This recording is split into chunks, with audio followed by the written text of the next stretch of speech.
매주 수요일 이 시간 ETF에 대한 투자 전략 세워드립니다. 오늘은 키움 투자자산운용 ETF 사업부의 정성인 부장 모셨습니다. 어서 오세요. 네, 안녕하세요. 네, 요즘 시장 분위기는 좋습니다. 워낙에 고점이다 보니까 오늘처럼 쉬어가는 날도 있기 마련인데 ETF 시장의 분위기는 어떻습니까? 네, 말씀하셨다시피 지금 시장 자체가 거침없는 상승세를 좀 이어나가고 있다 보니까 네. ETF 시장도 이에 발맞춰서 같이 상승 흐름을 이어나가고 있는데요. 아시다시피 국내 증시 같은 경우에 사실 주도 섹터나 업종을 꼽기 어려울 정도로 신고가가 계속 나오고 있다 보니까 관련 ETF들도 계속 좋은 흐름을 이어나가고 있고요. 미국 증시 또한 S&P 500이나 다우존스 같은 지수들이 계속해서 신고가를 기록을 하고 있지 않습니까? 네. 그래서 관련된 상품들이 굉장히 좋은 모습을 이어나가고 있고요. 또 최근에는 눈여겨볼 만한 시장이 또 일본이거든요. 일본이요? 니케이 같은 경우에도 지금 4월 저점 이후에 30% 이상 상승을 하면서 그러네요.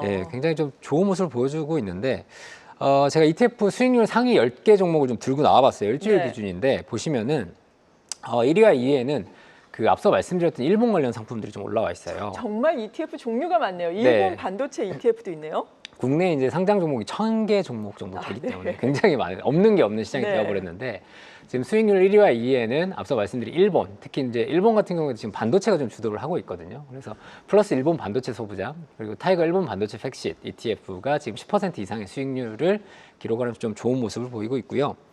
그 외 하단에 보시면 좀 눈여겨보실 만한 종목들은 하나로 원자력 아이셀렉트, 국내 원자력 기업들이 워낙 성과가 좀 좋았기 때문에 관련된 상품이 좀 좋은 모습을 보여왔고요. 그 하단에 지금 5위부터 10위까지는 모든 종목들이 지금 반도체 관련된 종목들을 그러네요. 차지를 했습니다. 예. 그래서 에이스 AI 반도체 포커스 이제 국내 반도체 종목들이고 그 이후 단에는 일본 반도체 그리고 미국 AI 반도체까지 해가지고 반도체 관련 종목들이 일주일간 굉장히 좋은 흐름을 좀 이어나갔다라는 부분을 좀 말씀을 좀 드릴 수 있을 것 같고요. 네. 하락도 저희가 좀 봐야죠. 어떤 종목의 하락률이 하락 있을까요? 좀 봐야 되는데 사실 이제 주식형들은 하락폭이 그렇게 크진 않았는데 보시면은 좀 눈여겨보실 만한 부분들 원유 관련된 상품들. 아무래도 이제 6월에 있었던 이스라엘 공습 이후에 이제 그 국제유가가 150불까지 간다는 얘기가 있으면서 네. 원유 관련된 ETF들이 굉장히 큰 폭으로 상승을 했었거든요. 이제 이 부분들이 지금 종전이 선언이 되면서 원유 관련된 ETF들이 대부분 상승폭을 좀 반납을 했습니다. 그래서 보시면은 코덱스 WTI 원유 선물 환해지형 그리고 타이거 원유 선물 이네스트 환해지형 이 상품들이 12%에서 13% 정도 하락을 했고요. 그 이후에는 지금 좀 눈여겨보실 만한 부분들은 방산, 믿음의 방산 ETF들이 네. 최근에 좀 받았죠. 차익실현이 좀 강하게 나오는 것 같아요. 그래서 보시면은 5위에 타이거 K방산 앤 우주 그리고 플러스 K방산 그리고 9위에 솔 K방산까지 해가지고 방산 관련된 ETF들이 7에서 10%까지 하락을 좀 하면서 그동안의 상승폭을 일부 반납하는 모습을 좀 보여줬습니다. 네, 일단은 눈에 띄었던 것이 주간 단위 수익률 변화에서 반도체와 관련된 ETF의 상승이었습니다. 이 부분에 대한 전망은 지금 어떻게 나오고 있는지 궁금하네요. 네, 앞에서 말씀드렸다시피 지금 반도체 관련된 성과들이 굉장히 좋아요.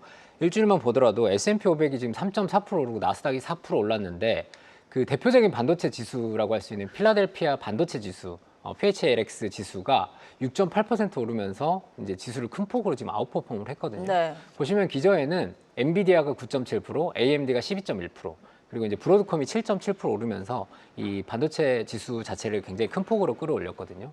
우리나라 같은 경우에는 다들 아시겠지만 SK 하이닉스가 지금 굉장히 큰 폭으로 시장을 끌고 가고 있는 상황이죠. 그래서 10% 가까이 올랐고 삼성전자는 아직 조금 부진합니다. 한 2.2% 그렇죠. 정도 오르면서 지금 어찌됐든 간에 오랜만에 지금 반도체 관련된 종목들 그리고 지수의 흐름이 굉장히 좋은 모습인데요. 이유를 좀 살펴보자면 일단 그런 것 같아요. 일단 시장에서 강하게 위험 선호 심리가 또 부활을 했지 않습니까? 네. 중동 지역의 조기 종전이 좀 이뤄지면서 기본적으로 불확실성이 좀 해소가 되었고 그 이후에 금리 인하에 대한 부분들도 좀 얘기가 되고 있고 무엇보다 이제 7월 9일에 종료되는 상호관세에 대한 부분들이 아직까지는 큰 마찰 없이 잘 흘러가고 있다 보니까 아무래도 이제 베타가 큰 이제 반도체 경기 민감 종목이죠. 이제 반도체 관련 종목들이 굉장히 좋은 흐름을 보이고 있는 부분인 것 같고요. 제가 좀 눈여겨보는 부분은 그거였던 것 같아요. 지난달 말에 그 엔비디아 분기 실적 나왔지 않습니까? 5월이었죠. 네, 엔비디아 분기 실적이 나왔는데 엔비디아 실적은 아시겠지만 항상 좋아요. 맞아요. 항상 좋은데 이슈는 뭐냐면 시장의 기대보다 더 큰 상승을 할 수 있느냐에 대한 기대인데 사실 연초에는 좀 그 부분이 흔들리는 듯한 모습도 있었습니다만은 지난번에 분기 실적이 굉장히 강하게 나왔어요. 그러면서 이제 강력한 성장세가 다시 한번 확인이 됐고 여기에 지금 미중 무역 협상이 나름 좀 잘 되고 있는 것 같은 분위기다 네. 보니까 이에 대한 기대까지 좀 더해지면서 뭐 6월 25일이었죠. 엔비디아가 또 시총 1위를 재탈환을 했습니다. 그러니까요. 예, 그리고 지금 시총을 4조 달러 앞두고 있거든요. 네. 예, 3조 8천억 달러 정도 되는데 엔비디아가 결국 이 반도체 시장에 대한 부분을 크게 좀 끌고 가고 있다라는 부분이 굉장히 중요한 것 같고 뭐 기저에는 AMD나 마이크론 같은 경우에도 신제품 기대감이나 실적 가이던스가 굉장히 좋은 모습을 보이면서 이 반도체 업종 전반에 글로벌 반도체 업종 전반에 좋은 지금 흐름을 좀 이어나가고 있는 것 같습니다. 그래서 반도체 섹터는 일단 하반기에도 전망은 굉장히 좋아 보여요. 네. 좋아 보이는 이유가 그 앞서 말씀드렸다시피 지금 미국 대표 지수 같은 경우에는 계속 신고가를 기록을 하고 있는데 예를 들어서 필라델피아 반도체 지수 같은 경우에는 고점이 2024년 7월이었어요. 아직 고점을 회복을 못했어요. 한 7% 정도 빠져 있는 상황인데 그만큼 이제 예를 들어서 지수가 계속 견조한 흐름을 이어나간다라는 가정 하에서는 반도체 지수의 상승 여력이 좀 있어 보이는 부분이 분명히 있기 때문에 뭐 신고가 종목들은 뭐 SK 하이닉스, 엔비디아 이런 것들은 사실 기존의 신고가 종목이 쓰고 있는 상황인데 네.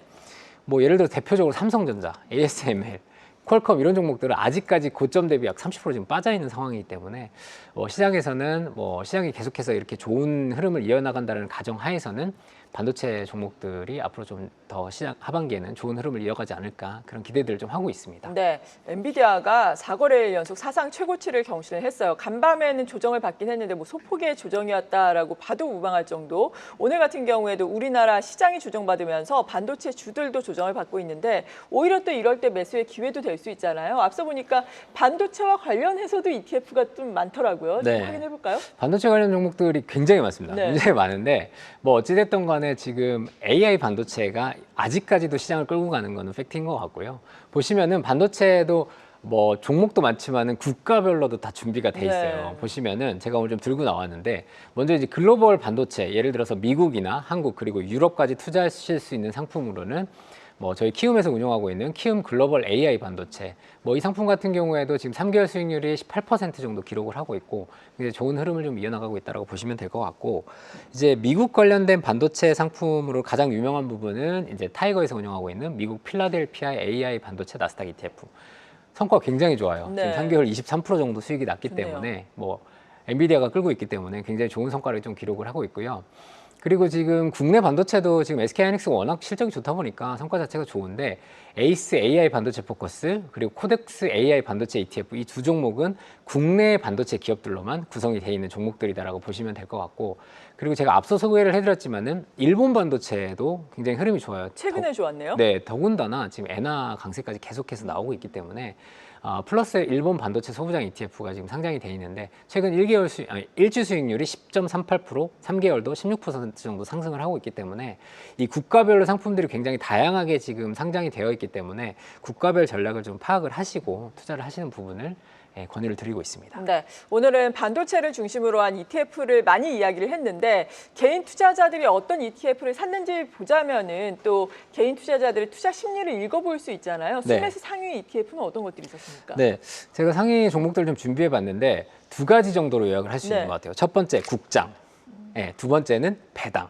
이 두 가지 컨셉으로 요약을 할 수가 있을 것 같고 뭐 금액 자체는 예전에 제가 소개해드릴 때보다는 좀 줄어들긴 했습니다만은 네. 굉장히 낯설게도 지금 대표 지수들이 좀 상위에 올라와 있습니다. 그래서 뭐 1위에는 코덱스 200 ETF, 그러니까 코스피 200 지수에 한 방향에 투자하는 ETF인데 860억 일주일간 개인 투자자들이 순매수를 했고요.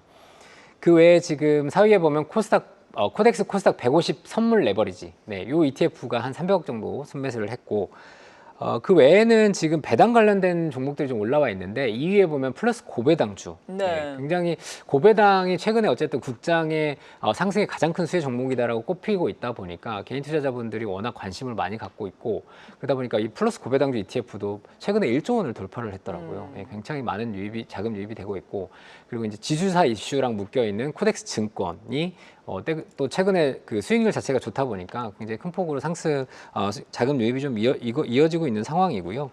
그에 보시면은 이제 배당 관련된 종목들인데 코덱스 200 타겟 위클리 커버드 콜 그리고 이제 타이거, 코리아 배당 다우존스 이런 종목들이 대부분 이제 배당 관련된 종목들이거든요. 그래서 이 개인 투자자분들의 배당 수요를 기반으로 한 종목들이 순매수 상위에 좀 올라와 있다. 그렇게 보시면 될 것 같습니다. 네, 지금 보니까 지수 상승을 다들 기대를 하고 계신 것 같아요. 이에 따라서 뭐 지수에 베팅을 하거나 고배당 또 금융이라든지 이러한 밸류업과 관련된 기대감이 묻어나고 있는 상황인데 밸류업과 관련해서는 오늘 사실 증권 시장에서는 차익 실현 매물이 좀 나오곤 있습니다만 지수 상승을 우리가 기대를 하고 상법 개정안을 기대를 한다면은 지금도 또 매수의 기회가 될 수도 있잖아요. 어떤 ETF들이 특히나 유망할까요? 네. 사실 그 6월 말의 분위기는 약간 조정을 거치고 가는 게 아니냐라는 네. 분위기였어요. 왜냐하면 이제 기관이랑 외국인의 매도세가 좀 있었거든요. 근데 뭐 통상적으로 저희가 보면은 보통 반기 말 또는 분기 말에는 기관 투자자나 외국인 투자자들 같은 경우에 그동안 나 있는 수익에 대한 일부 차익 실현을 하고 가는 분위기이기 때문에 네. 일부 조정이 좀 나왔었는데 사실 이제 어제 거래일에는 또 굉장히 큰 폭의 상승 흐름을 보였다 그렇죠. 보니까 아마 투자자분들께서 지금 방향성을 잡는 것 자체가 굉장히 좀 어렵지 않을까 그렇게 생각이 좀 되긴 하는데 일단 어찌됐든 간에 국장이 거침없는 건 사실인 거고 지금 예탁금이 70조 원 정도 육박하고 있기 때문에 계속해서 이 지수 상승에 베팅이 되고 있는 것으로 보여지고 있고 특히나 이제 국장 상승의 가장 큰 동력이 바로 이제 어쨌든 정부 정책의 기대감이었잖아요. 상법 개정안 그리고 이제 소액주주에 대한 우대 정책 네. 뭐 이런 부분이었는데 아무래도 이 배당에 대한 분리과세 얘기까지 나오다 보니까 가장 큰 수혜를 고배당 관련된 종목들이 좀 받는 게 아니냐라는 부분들이 계속 얘기가 되어 왔었고 그만큼 큰 폭의 상승을 좀 기록을 했었는데 이제 정책 관련된 종목들 제가 좀 들고 나왔는데 보시면은 일단 고배당 관련된 ETF입니다. 앞서 소개해드렸던 플러스 고배당 ETF 수익률이 어마어마합니다. 네. 지금 6개월간 34% 정도 기록을 그러네요. 했고 네. 지금 최근 1년 배당 수익률이 4.09%고요. 또 저희 키움 운용의 ETF를 소개 안 드리면 좀 아쉽기 네. 때문에 들고 나왔는데 저희 키움 고배당 ETF가 최근 1년 배당 수익률이 4.99% 배당 수익률이 좀 높은 구간에 있습니다. 그러다 보니까 굉장히 또 성과도 좋습니다. 지금 6개월 성과 36.38% 정도 네. 기록을 하고 있는데 그만큼 지금 개인 투자자분들이 고배당 ETF에 관심이 좀 많다 이렇게 보시면 좋을 것 같고 그 외에 이제 상법 개정안 관련돼서는 증권주 그리고 지주회사가 꼽히고 있지 않습니까? 그래서 이제 코덱스 증권 ETF가 수익률이 어마어마합니다. 3개월 77%, 6개월 94% 정도 네. 상승을 했고 지주회사 관련돼서는 지금 국내 상장은 한 종목만 있습니다. 타이거 지주회사 ETF가 상장이 돼 있는데 성과도 좋지만 개인 투자자들의 자금이 계속해서 좀 유입이 되고 있다. 이런 부분들을 말씀을 좀 드리면 좋을 것 같습니다. 네. 마지막으로 ETF 시장에 있어서 하반기 투자 전략 제시를 해주신다면요. 일단 7월은 굉장히 중요한 것 같아요. 저는 개인적으로 굉장히 중요하게 보고 있고 왜냐하면 일단은 그동안 너무 잘 달려왔기 때문에 네. 7월에 이제 터닝 포인트가 될 수 있느냐 아니면 계속 끌고 갈 수 있는 시장의 방향성이 잡히느냐의 문제인데 일단은 뭐 2분기 실적 시즌이 국내도 그렇고 미국도 그렇고 실적 시즌이 시작이 되기 때문에 이게 굉장히 중요한데 왜냐하면 특히 국내 같은 경우에는 아시다시피 이제 정책 기대감이었잖아요. 이게 기대감이었다 보니까 아무래도 이게 실적과 연결될 수 있느냐가 굉장히 중요한 포인트거든요. 네. 그래서 기대감과 실적까지 뒷받침된다라고 하면 국내 증시는 뭐 증권사들이 예측하고 있는 부분만큼 3천을 훌쩍 넘어서 더 크게 상승을 할 수 있다라고 보여지기 때문에 2분기가 굉장히 중요하다라고 보여지고 있고 두 번째는 항상 중요하지만 미국의 금리 인하가 굉장히 중요한 포인트다. 왜냐하면 지금 대부분의 이제 상반기 시장에서는 9월 인하를 좀 얘기를 했었거든요. 그래서 연내 2번 인하 정도를 얘기를 했었는데 최근 들어 급격하게 7월 인하에 대한 얘기들이 나오고 네. 있어요. 그리고 7월 인하를 점치시는 분들도 많아지고 있고요. 더군다나 지금 7월 FMC가 이제 말 쪽에 있다 보니까 7월에 또 트럼프 대통령이 계속 지금 푸시를 하고 있지 않습니까? 그렇죠. 그래서 예. 우스갯소리로 야, 이 정도 하면 진짜 인하해줘야 되는 거 아니냐라는 얘기가 나올 정도로 굉장히 큰 폭으로 지금 금리 인하에 대한 기대감이 높아지고 있고 이런 부분들이 또 시장에 굉장히 중요한 영향을 미칠 것이다라고 보여지고 있는 상황이고 그리고 관세 협상도 앞두고 있기 때문에 네. 이런 포인트들이 다 7월에 몰려있어서 굉장히 중요한데 뭐 미국도 좋긴 하지만 미국이 굉장히 지금 또 4월 이후에 신고가를 기록을 하고 있기 때문에 네. 또 불안한 요소들이 있기 때문에 요즘 또 비미국 관련된 상품들이 또 많이 주목을 받고 있거든요. 그래서 보시면 저희 키움의 독일 닥스 ETF, 국내 상장된 유일한 독일 ETF인데 독일 경제가 워낙 좋다 보니까 네. 최근에 뭐 성장에 대한 기대감들이 워낙 높아지고 있어요. 그래서 이제 그 수익률도 굉장히 좋은 상황이고 그리고 이제 중국의 대체제로서 계속해서 주목받고 있는 인도 그리고 이제 고배당 ETF들이 계속해서 관심을 좀 받고 있기 때문에 하반기에는 뭐 앞서 말씀드린 조건들이 다 이루어진다고 하면 국내 증시나 미국 증시 계속해서 좋겠지만은 그 중에 몇 가지 요인들이 좀 삐걱된다라고 하면은 또 미국 외적인 국가들 또 국가 외 상품들로도 뭐 시선을 한번 돌려보시는 것도 저희가 추천을 드릴 수 있을 것 같습니다. 네, 지금까지 ETF 투자 전략 키움 투자자산운용 ETF 사업부의 정성인 부장과 함께했습니다. 고맙습니다. 감사합니다. 계속해서 다양한 경제 이슈를 알고 싶다면 구독과 좋아요, 알림 설정 부탁드립니다. AI 캐스터 권미정이었습니다.